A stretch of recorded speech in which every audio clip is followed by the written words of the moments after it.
Hi everybody, it's Tatiana and it is Top 5 Wednesday. The objective for this week is your top 5 books that you would like to see as TV shows, not movies.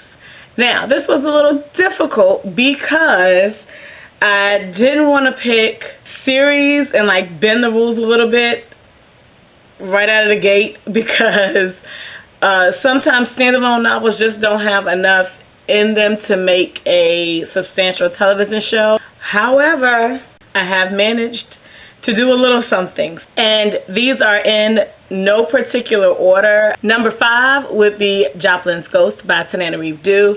I have said before how much I love this novel, and there's so many things that go into this story that make it just a really enjoyable and informative read. It is a little bit of horror, paranormal, historical fiction.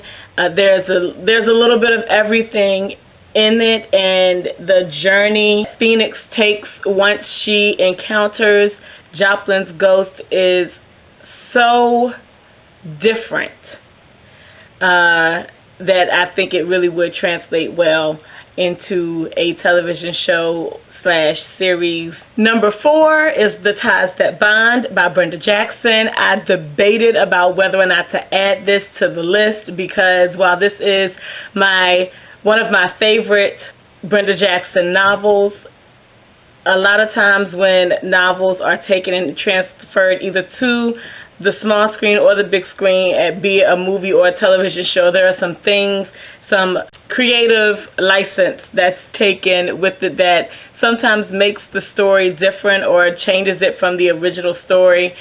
And I wondered if this happened with this novel, would I be okay with the series? And I think that I would, just because I know the original story so well. It is the tracking of the relationship between Jenna and Randolph over many years of their life, and so there's a lot of information that we are given in the novel, but there also is the room for creative license to fill in the years that we miss, or the activities and events that we only hear about in retrospect or recap in the novel. So, number 3 would be Dawn by Octavia Butler. This is the bind-up of the Xenogenesis series trilogy, but now they could make the whole trilogy a TV series. I would be absolutely happy, but there's so much discovery and newness that takes place in Dawn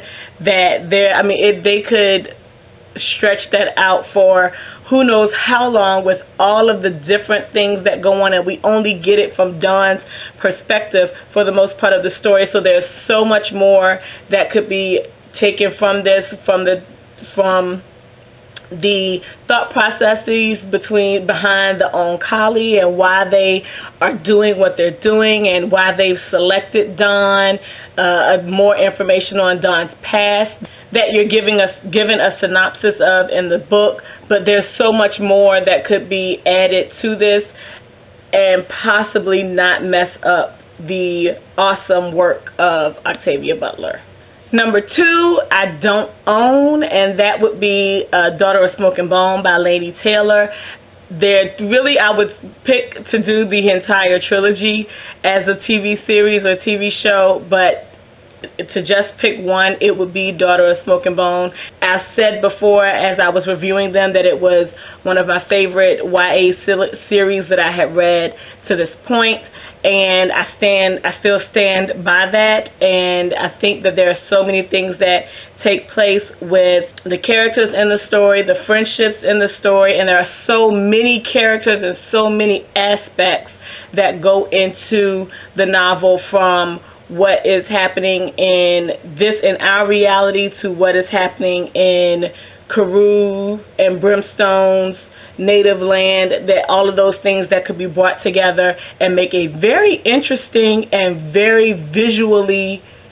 attractive and stunning television show. And number 1, which was difficult to choose, is Acheron by Shalon.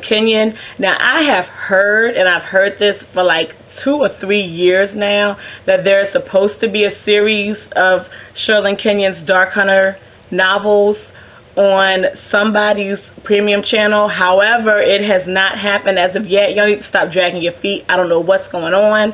But if I had to choose one out of the series, it would be Shalon, because Shalon comes into contact with all of the Dark Hunters in the series, as well as most of the Greek gods and the Atlantean gods in the series. So just from his novel, you can add in a little bit here of each Dark Hunter to make a long-standing go-for-it TV series. And so, I think, again, because of the things that take place in this novel, as well as some of the effects and the fight scenes that transpire in the series as a whole, as well as in this novel, and how they're created and how they move from mortality to immortality to immortal mortals. I think that would translate really, really well into a TV show if it's not jacked up by the writers. So those are my top 5 novels that I would like to see done as TV shows, not movies. Can you pick 5? If so, leave them in the description box below, and I hope you all have a good weekend whenever you see this video. Peace out.